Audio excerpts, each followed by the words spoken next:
বন্ধুরা আসসালামু আলাইকুম। আশা করি সকলেই ভালো আছেন। কারা অধিদপ্তরের কারারক্ষী ও মহিলা কারারক্ষী পদের লিখিত পরীক্ষা আগামী 19 এপ্রিল অনুষ্ঠিত হতে যাচ্ছে।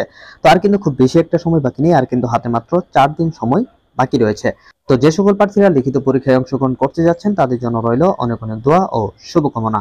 তো বন্ধুরা, আজকের এই ভিডিওতে আপনাদের সাথে আলোচনা করব যে 2023 সালে 24 সালে যে লিখিত পরীক্ষাটি অনুষ্ঠিত হতে যাচ্ছে সেটি কিভাবে অনুষ্ঠিত হবে। সেটি আসলে লিখিত আকারে অনুষ্ঠিত হবে নাকি এমসিকিউ পদ্ধতিতে অনুষ্ঠিত হবে। তো আজকের এই ভিডিওতে এই বিষয়টি নিয়ে বিস্তারিত আলোচনা করব। সো বিস্তারিত জানতে অবশ্যই ভিডিওটি না টেনে শেষ পর্যন্ত দেখতে থাকুন। তো মূল ভিডিওতে যাওয়ার আগে আপনারা যারা লিখিত পরীক্ষায় অংশগ্রহণ করতে যাচ্ছেন তাদের জন্য লিখিত পরীক্ষার চূড়ান্ত একটি সাজেশন আমি পিডিএফ আকারে নিয়ে এসেছি। আপনারা চাইলে আমার কাছ থেকে এই চূড়ান্ত সাজেশনটি সংগ্রহ করতে পারেন। আশা করি এই চূড়ান্ত সাজেশনটি যদি আপনি সংগ্রহ করেন এবং ভালোভাবে পড়েন তাহলে লিখিত পরীক্ষায় কিন্তু খুব সহজেই উত্তীর্ণ হতে পারবেন। তো এই চূড়ান্ত সাজেশনের পাশাপাশি কিন্তু আপনারা 2023 সালের বিগত সালের প্রশ্নটিও পেয়ে যাবেন।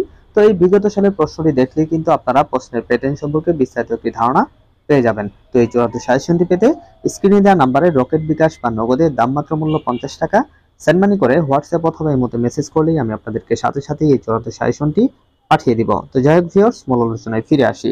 বন্ধুরা, আপনারা যারা এবছর কারারক্ষী ও মহিলা কারারক্ষী পদের লিখিত পরীক্ষায় অংশগ্রহণ করতে যাচ্ছেন তাদের মনে একটাই প্রশ্ন যে এই পরীক্ষাটি লিখিত আকারে অনুষ্ঠিত হবে নাকি এমসিকিউ পদ্ধতিতে অনুষ্ঠিত হবে। তো এই বিষয়টি নিয়ে কিন্তু আমি এর পূর্বেও বেশ কয়েকটি ভিডিও আপনাদের কাছে শেয়ার করেছিলাম। তো সেগুলো কিন্তু অনেকেই দেখেছেন, আবার অনেকেই দেখেননি। তো আজকের ভিডিওতে মূলত এই বিষয়টি নিয়ে আপনাদের সাথে আলোচনা করব। তো বন্ধুরা, আপনারা যদি একটু লক্ষ্য করেন বিগত সালের অর্থাৎ 2023 সালের যে কারারক্ষী ও মহিলা কারারক্ষী পদের নিয়োগ পরীক্ষাটি অনুষ্ঠিত হয়েছিল সেটি কিন্তু এমসিকিউ পদ্ধতিতে অনুষ্ঠিত হয়েছিল।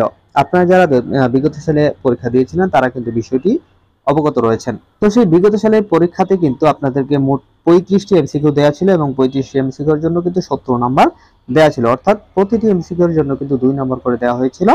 তো এবছর 2024 সালে 19 এপ্রিল যে লিখিত পরীক্ষাটি অনুষ্ঠিত হতে যাচ্ছে, তো সেটি আসলে কিভাবে অনুষ্ঠিত হবে, সেটি কি এমসিকিউ পদ্ধতিতে অনুষ্ঠিত হবে নাকি লিখিত আকারে অনুষ্ঠিত হবে। তো এই বিষয়টি নিয়ে কিন্তু বেশ একটা ধোঁয়াশার সৃষ্টি হয়েছে। অনেকেই মনে করছেন যে এটি লিখিত আকারে অনুষ্ঠিত হবে, আবার অনেকেই মনে করছেন যে এটি এমসিকিউ পদ্ধতিতে অনুষ্ঠিত হবে। তো আমরা ধারণা করছি যেহেতু পূর্বের বছর অর্থাৎ 2023 সালে এমসিকিউ পদ্ধতিতে অনুষ্ঠিত হয়েছিল, তো আশা করছি এবছর এমসিকিউ পদ্ধতিতেই অনুষ্ঠিত হবে।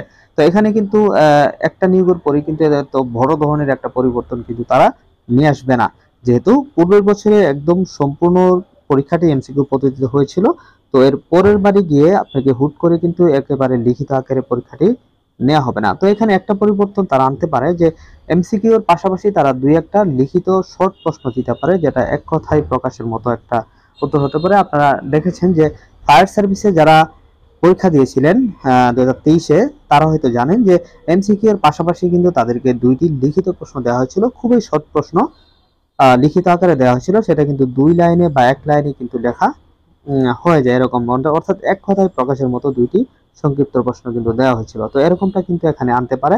তো সেটি এখনো আসলে শিওর না, যেহেতু বিগত সালে পুরোপুরি এমসিকিউ পদ্ধতিতে অনুষ্ঠিত হয়েছিল।